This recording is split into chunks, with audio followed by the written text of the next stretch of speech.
Welcome to Tales from the Street. Here's what our narrator has to say.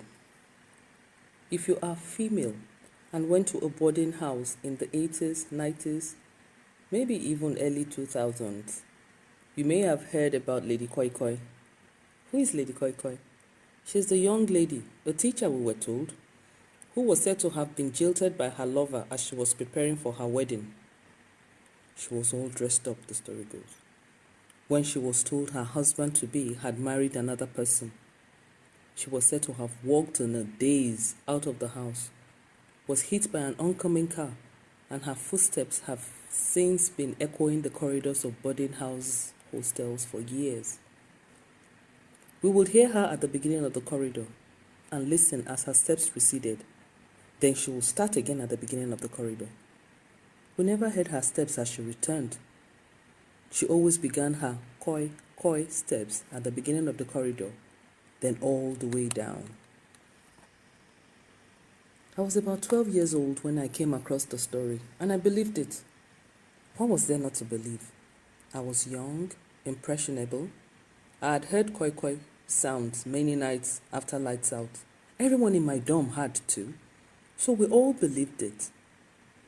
By the time I was almost done with my senior year at the boarding house, it had become a myth.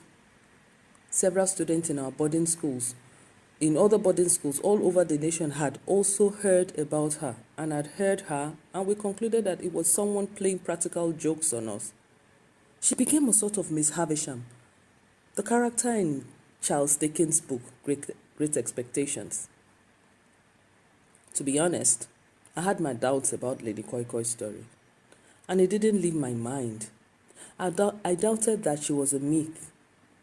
There was more than 100 secondary schools nationwide where they had heard about this so-called Lady Koi Koi. If indeed it was some practical joke, who was the joker who moved from school to school and at midnight? It didn't make sense. It didn't make sense that she wasn't real. So I pretended like the rest of us students that she wasn't real until one night in my final year at school when I woke up to pee. Everywhere was dark. I had a weak torch and made my way to where we normally stood to pee.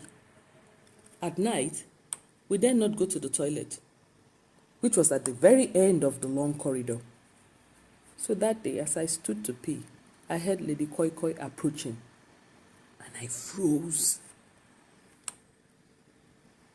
Even my pee froze. I heard her heels clapping down the corridor floor. Koi, koi, koi.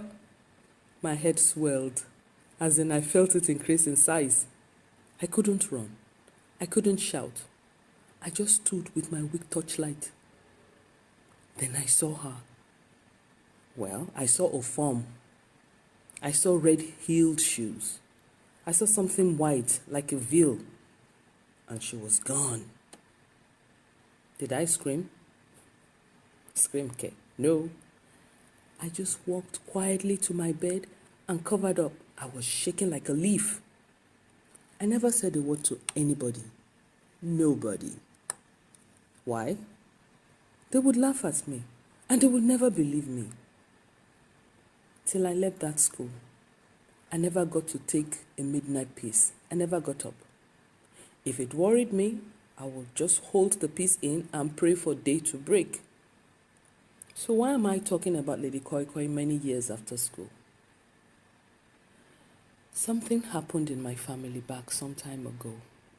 An aunt of mine was also betrayed by her amour, the man she was meant to marry. He left her for another. The bad part was this. Everyone expected my auntie to cry, to wail, display sadness. She didn't. Instead, she broke into a song, sad and mournful songs. She sang and sang and sang, but didn't cry. People would come to talk to her, console her, commiseration of sorts. Auntie would just keep singing. Soon afterwards, she died of a broken heart. 3 months after that event, I think. And guess what? We hear her singing. Yes, we hear her sing every time the anniversary of her wedding draws near. In the middle of the night, she comes around the family house to sing. It's over 18 years now. So tell me, people who say things like that do not exist, they don't know anything. If you enjoyed this story, please like, share, and subscribe. Thank you.